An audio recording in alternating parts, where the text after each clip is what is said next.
Ask not what we all be can do for you.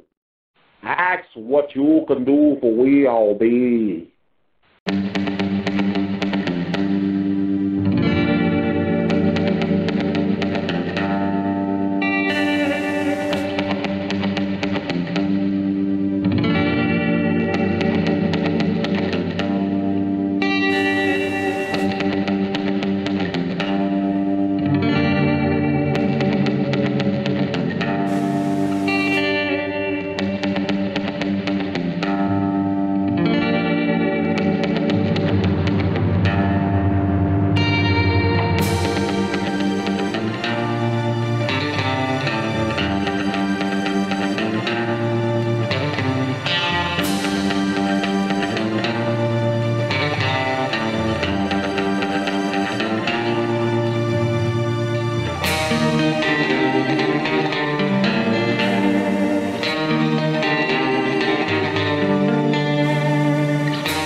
Like a day apiece or 2 days apiece, and then last night, you know, that's what started the shit.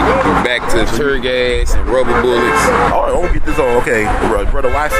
Yeah, YC. So we all be as happy and honored to be with brother YC protesting the Mike Brown lynching. We'll call it a police lynching, and I just want to get his perspective on the whole thing. How you doing today, sir?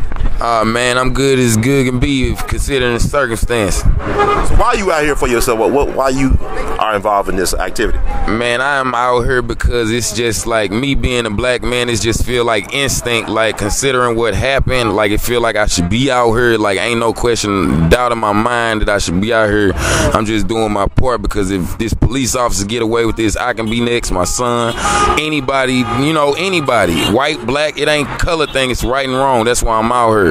You know. Now I'm looking around and I'm in Ferguson, and with the media perception of Ferguson is totally different what I'm seeing right now. In terms, this is like they made it like it's a big ghetto or a hood. This is not true. Well, I don't really know how they saying what Ferguson is in the media. It like Ferguson is pretty big, but it ain't. This side is pretty much the peaceful side. This is where the police department is, but on West Florissant, it's a jungle. Like it's literally, you know, a war zone, literally. So you tell the two cities. Yeah, you can really tell the difference, compare and contrast, straight up. So were you out here last night when things were going down? Yeah, I was out here, but I was on the peaceful side last night. Where it went down there, it was West Florissant. The police command post is at Lucas and Honey, West Florissant. Protesters that's basically not caring what they do about the consequences or whatever. They're just totally, completely mad. Marched up to the police command post and just started a war. Started throwing Molotov cocktails, everything. They made makeshift barricades last night because they knew the police was coming. Like, you know, it went down last night. So it's true some people were throwing Molotov cocktails and aggravating the police? Actually, I believe the police started the aggravation and the agitating because, like, on the first day this shit started, you know, everything was peaceful until the police showed their presence. The police knew that nobody in that area wanted to see a police face, and that started a rioting, and now people it's a domino effect. It's boiling over. So how many of the people are actually participating in the protests are actually violent in your point of view? Say it again. How many people that are participating in the protests are actually violent people? Valid? Yeah.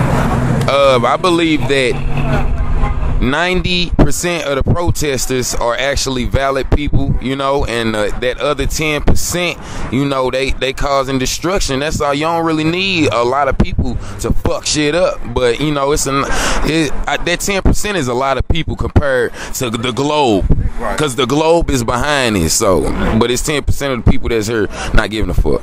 Wow. So what would you say to people that want to get involved but are afraid to come out to Ferguson? Say it again. What would you say to people that want to get involved but they're afraid to come to Ferguson? Oh, you can hold it down where you at, you know, gang. You know, just like you willing to support her, you can hold it down just as tough where you at, you know. Straight up, let your voice be heard and let them know. Just fight for what's right. Fight, be a soldier for what's right, you know. Die if you know, stand for something. or die for, you know, if you don't stand for something, you'll fall for anything. Don't fall for anything. Stand for this. This is what you need to stand for. This is what's right. And all week long, me and this man right here, brothers. I'm Dave Keithy. Me and this man been brothers all week long, and we won't stop. It don't matter. We're brothers from a different mother. Right. We are, and we held it down for everything we believe in together, and won't stop. Are you live in Ferguson? I did. You did? Now I live in Breckenridge Hills.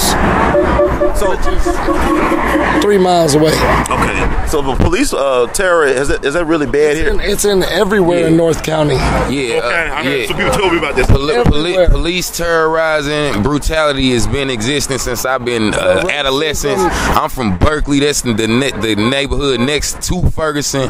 And since 14 or 15, police been whooping our ass just because, you know, we weren't gang affiliated, cause this, that, and the other. They don't care how old you is. They will throw dope on you. They will whoop your ass, man. You can't do nothing, you know. And if you do something, your life in jeopardy.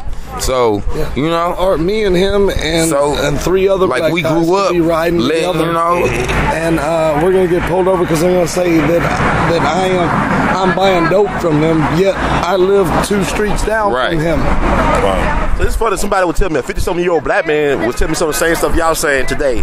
Guaranteed. Yeah.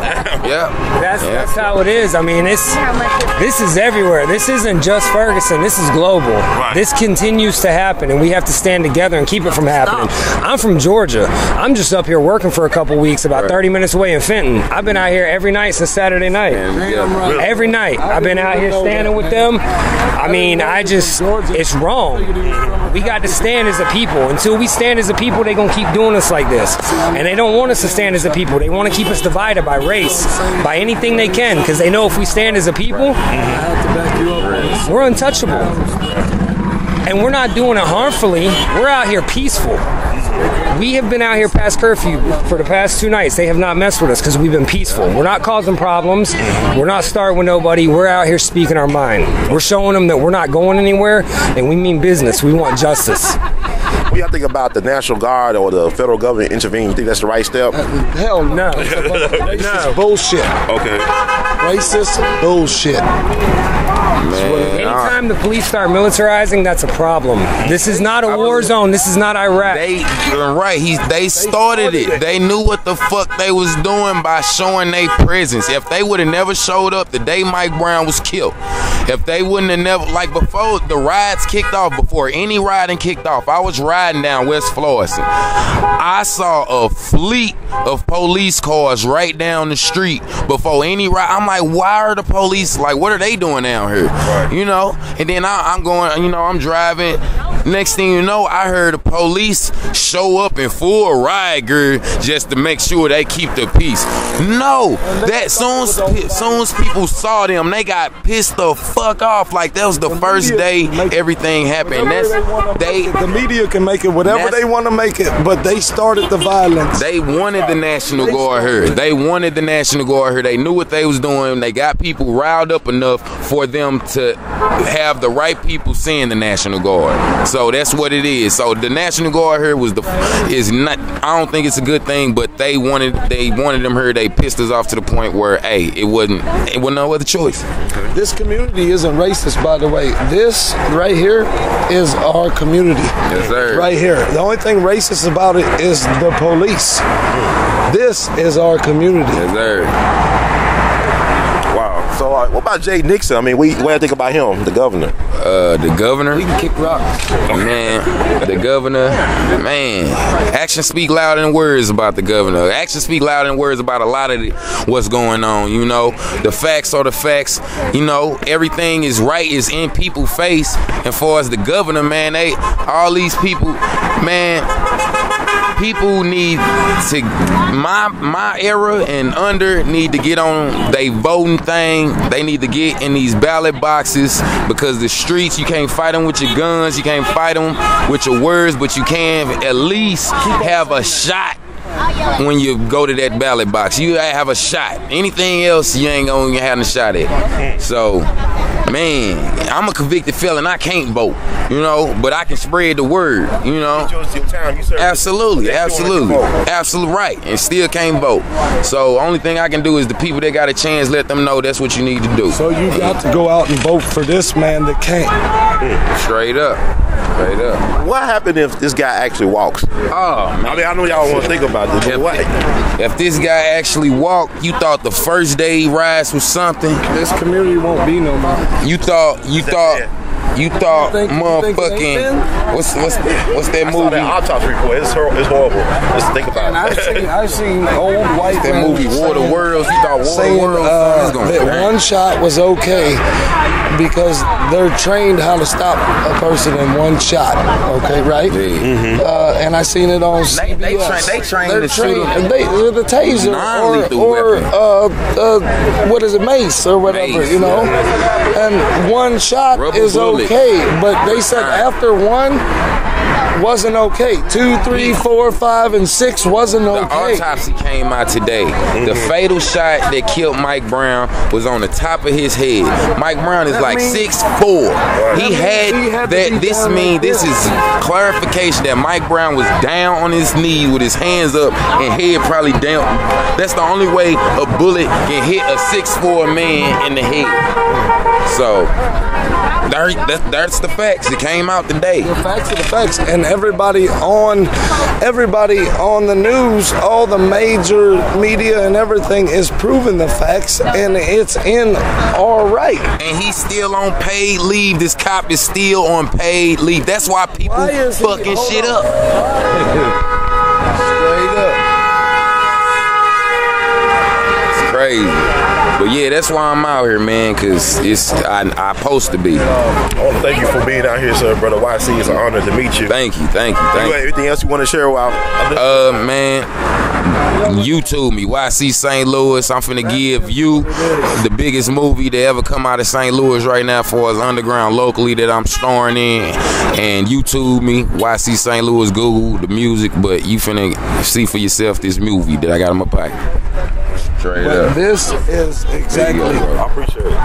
This is exactly what's going on in Ferguson, Missouri today. This Ferguson police guilty by association harboring a fugitive. Yes, sir. What's your name? David Keithy, Kuithe. Do you have any other words or thoughts you want to share with people? He pretty much says it. He pretty much sums it all up, huh? Let me ask y'all this about the video being released last week. You think that video is actually valid, or why do you think the reason it was released? That was intentionally. They to set us off the actual problem of what actually went on. Police brutality and murder. Because what does that video have to do with murder? You know, that what Mike Brown did that day ain't got to do nothing with being killed that day. That video, they did that on purpose. They want to agitate us. They did. That's why the National Guard. That's why they're here now.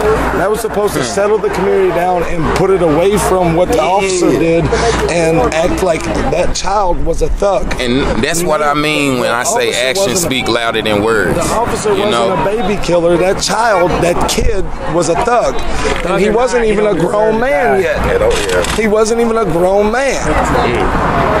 He wasn't a. He It makes like he was Babyface Nelson or John Dillinger or somebody. I mean, they said strong arm. I never heard of shoplifting being strong arm robbery. 99 cents. A child lost his life for 99 cents. What's that equal per bullet?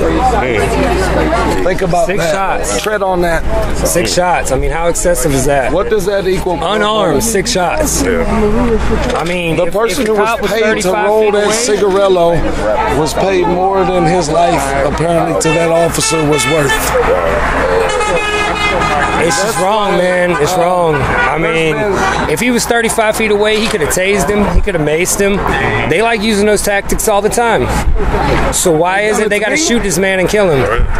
That's a baby. But I guess black life really has no value. A lot of people bias on America don't have any value. They don't.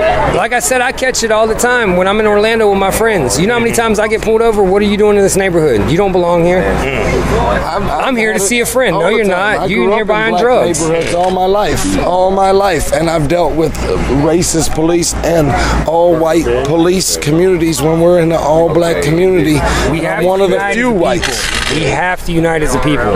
We have got to stop this from going on. We have got to unite as God's children. We're all God's children. America wasn't just made for the white man. America just wasn't made for the black man. It was made for all of us. But and until we understand that, and we bleed red, they're going to keep getting away with this. Yes. I want to thank y'all. I appreciate it. I hope, brother. I hope.